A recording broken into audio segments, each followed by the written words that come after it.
ఓం శ్రీ మేధా దక్షిణామూర్తే నమః. శనిగ్రహం దోషభూయిష్టమా? మాట్లాడితే శని శని అంటారు,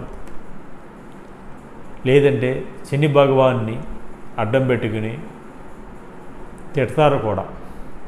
ఇండైరెక్ట్గా బూతు మాట కూడా తిడతారు. అది ఎంతవరకు సమంజసం? శనిగ్రహం దారుణమైన గ్రహం ఏం కాదు. శనిగ్రహం నీ కర్మ సిద్ధాంతాన్ని అమలుపరచడానికి ఉన్న గ్రహం కింద తీసుకోవాలి. గత జన్మలో నువ్వు చేసిన పాపపుణ్యాలు కర్మ సిద్ధాంతంగా ఈ జన్మలో కొన్ని కష్ట నష్టాలకి గురవుతావు. ఆ గురి చేసే బాధ్యత శనిగ్రహాందే. శనిగ్రహం అనుకూలిస్తే అనుకూల ఫలితాలు, ప్రతికూలిస్తే వ్యతిరేక ఫలితాలు ఖచ్చితంగా అనుభవించి తీరవలసిందే. అది ఎవరైనప్పటికీ కూడా. పేద భేద ధనిక భేదాలు ఏమి ఉండవు, కులమత భేదాలు ఏమి ఉండవు. అందరూ ఒక్కటే. ఏలినాటి శని, అర్ధాష్టమ శని, అష్టమ శని, శని మహాదశ, ప్రతి దశలోనూ శని అంతర్దశ ఉంటుంది. ఇలా 5 రకాలు. శని గనక జాతకునికి మంచి స్థానంలో ఉంటే మంచి ఫలితాలను మాత్రం బ్రహ్మాండంగా ఇస్తాడు. ఆ జాతకునికి నీసలో పడ్డా, శని వక్రించిన, లేదు శత్రుస్థానంలో ఉన్న శని ప్రతికూల ఫలితాలను మాత్రం ఇచ్చి తీరుతాడు. ఇది ఎవరికి ఏ ఫలితాలు ఇస్తారనేది జాతక పరిశీలనలో ఖచ్చితంగా తెలుసుకోవచ్చు. ఏలినాటి శని 7.5 సంవత్సరాలు, 3 భాగాలు చేస్తే 2.5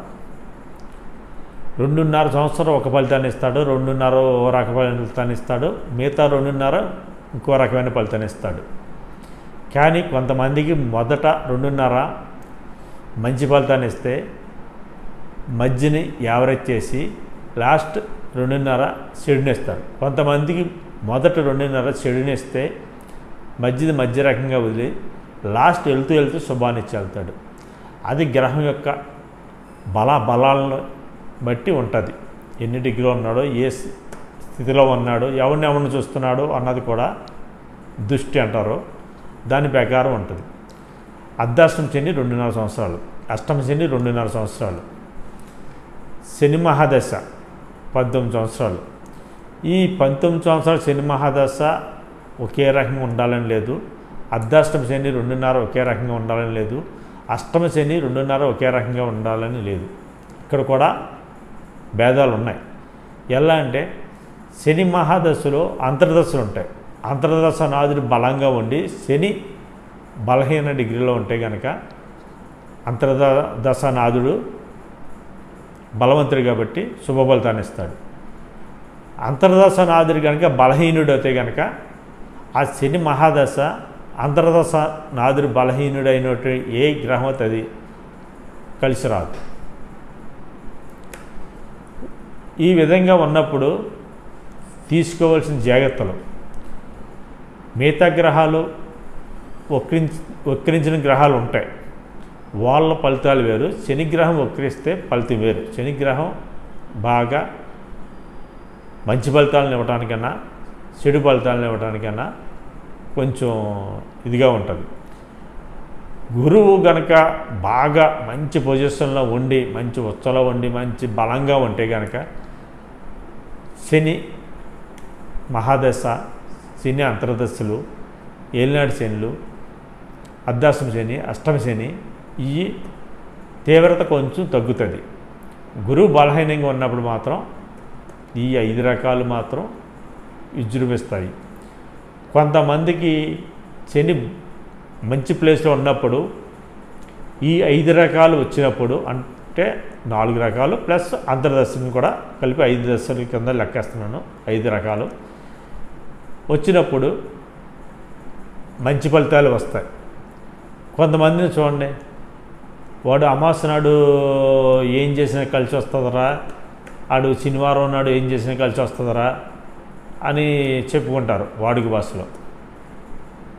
వాళ్ళు ఆ కోవకు చెందిన వాళ్ళే.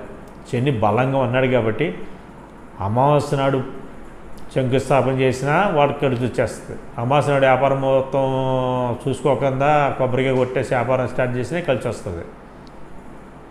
బొగ్గులు అమ్మినా వ్యాపారంలో సంపాదిస్తాడు, ఎంట్రుకలు అమ్మినా వ్యాపారంలో సంపాదిస్తాడు, ఆయిల్ అమ్మినా వ్యాపారంలో సంపాదిస్తాడు. శని బలంగా ఉండి బలమైన స్థానంలో ఉంటాయి. శని ఈతి బాధలకు గురి చేసేది ముఖ్యంగా చిన్నపిల్లలను తిట్టినా కొట్టినా శనేశ్వరుడు పట్టి పీడిస్తాడు. అది తల్లిదండ్రులైనా సరే ఎవరినైనా సరే. అలాగే వృద్ధుల్ని, ముసలి వాళ్ళని ఎవరినైనా తిట్టినా కొట్టినా బాధ పెట్టినా శనేశ్వరుడు ఊరుకోడు. ఖచ్చితంగా బాధ పెట్టి తీరతాడు. అబద్ధం ఆడే వాళ్ళని కూడా శని ఈతి బాధలకి గురి చేస్తాడు. శని స్లోగా మూవ్ అయ్యే ప్లానెట్, మందమంతుడు అని కూడా పేరుంది. శనీశ్వరుడు ప్రసన్నం కావాలంటే దోషభూయిష్టంగా ఉన్నప్పుడు, వ్యతిరేక ఫలితాలు అనుభవిస్తున్నప్పుడు చిన్న చిటక లాగానే మీరు ఆశ్రయించండి. దీనికి పెద్ద ఖర్చు ఏం కాదు. చిన్నపిల్లల్ని చేరదీసి శుభ్రంగా చూసుకోండి. లేదంటే అనాథాశ్రమం కానీ వృద్ధాశ్రమం కానీ వెళ్ళి మీకు తోచింది మీ చేతులతోటి మీరు వాళ్ళకి ఆహార పదార్థాలు లేకపోతే ఇతరాత్ర దుస్తులను లేకపోతే ఇతరాత్ర ఏమన్నా పంచిపెట్టండి. వృద్ధాశ్రమానికి అనాథాశ్రమానికి నేను పంచిపెట్టమన్నాను కదా అని చెప్పి మీరు వృద్ధాశ్రమానికి ఫోన్ చేసి మీకు తోచింది ఫోన్పే చేసేయటం, లేకపోతే వృద్ధాశ్రమానికి వెళ్ళి మీరు ఏదో చెక్ రాసి ఇచ్చేయటం, లేదంటే 10,000 ఇచ్చి వచ్చేయటం, అది కాదు మీరు చేయవలసింది. దానివల్ల ఫలితం రాదు, జీరో. మీరు స్వయంగా మీరు ఏమన్నా పళ్ళు, ఏ యాపిల్ అని, అరటి పళ్ళు అని, ఇతరాత్ర ఏటి బత్తాలని, లేకపోతే ఇంకా ఇతరాత్ర లేదు ఇంట్లో వండి పట్టుకెళ్ళి అవకాశాలు ఉంటే వండి పట్టుకెళ్ళి వడ్డించండి వాళ్ళకి మీ చేతులతోటి. శనీశ్వరుడు సంతోషించి మీకు దోషాన్ని తొలగించి శుభఫలితాన్ని ఇస్తాడు. కనీసం 50% అన్నా మీకు మీరు పడుతున్న బాధల నుంచి రికవరీ అవుతారు. మేము ఇక్కడి నుంచి చెక్ పంపించేస్తాం, ఫోన్పేలు చేస్తాం, గూగుల్ పేలు చేస్తామంటే అది అవ్వదు. దానివల్ల ఉపయోగం లేదు. మీరు స్వయంగా మీ చేతులతోటి ఇవ్వండి.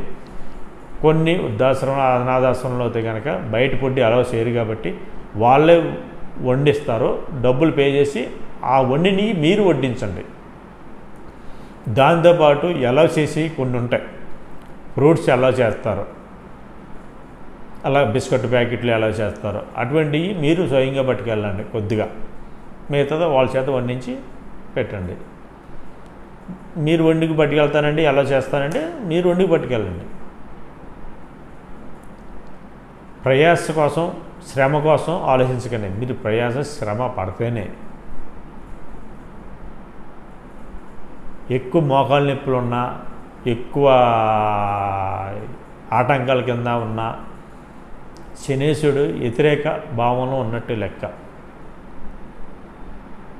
మరీ ఈతి బాధలు పడుతున్నారంటే శనీశ్వరుడు అనుగ్రహం లేనట్టు లెక్క. కాబట్టి మీరు నేను చెప్పిన విధంగా ఆశ్రయించి చూడండి.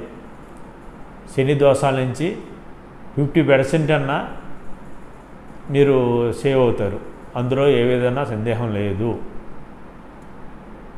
ఇంట్లో వృద్ధులు ఉన్నా సరే వాళ్ళతో చక్కగా మాట్లాడటం, వాళ్ళని ఆలనా పాలన చూడటం, బయటి వారితోటైనా సరే. ఎట్టి పరిస్థితుల్లో ముసలి వాళ్ళని, చిన్నపిల్లల్ని తిట్టడం కొట్టడం అన్నది చేయొద్దు. వాళ్ళకి మీరు చేయగలిగినంత సాయం చేయండి. మీ స్తోమత తగ్గట్టుగానే, మితిమీరి చేయవలసిన అవసరం లేదు. కొంతమంది ఇది బాధలు పడుతున్నారు కదా అని చెప్పి, లేకపోతే ఉంది కదా అని చెప్పేసి ఏదో టెంపుల్కి వెళ్ళి వాళ్ళు ₹1,00,000 డొనేషన్ ఇస్తారు, లేకపోతే ఏదో రాజకీయ పార్టీకి ₹1,00,000 డొనేషన్ ఇస్తారు. దానివల్ల ఏమీ ఉపయోగం లేదు. పెద్ద తిరుపతి వెళ్ళి ఉండిలో ₹1,00,000 వేసినా ₹1,00,00,000 వేసినా ఉపయోగం లేదు. అదేంటి వెంకటేశ్వర స్వామికి వ్యతిరేకమా అనుకోండి, వెంకటేశ్వర స్వామికి నేను వ్యతిరేకం కాదు, నా కులదైవం.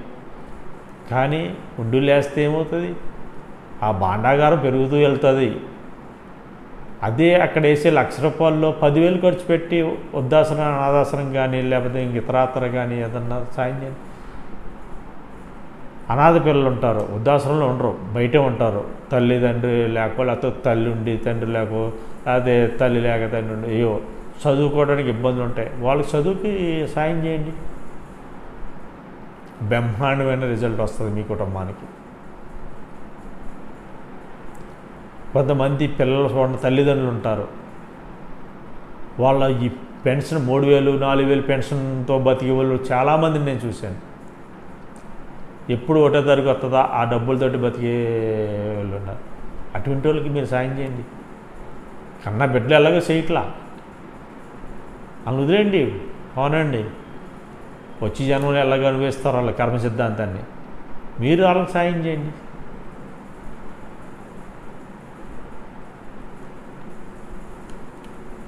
మీరు ఖర్చు పెట్టే ప్రతి రూపాయి సాయంగా మారాలి తప్ప వేరే విధంగా వ్యయం చేయొద్దు. ఉండిలు ఎంత వేసినా, లేదు రాజకీయ పార్టీలకి ఎంత ఇచ్చినా, ఎంత డొనేషన్ ఇచ్చినా దానివల్ల ఏమీ ఉపయోగాలు ఉండవు. ఒకసారి ఆలోచించండి, ఆలోచించి మంచి నిర్ణయం తీసుకోండి.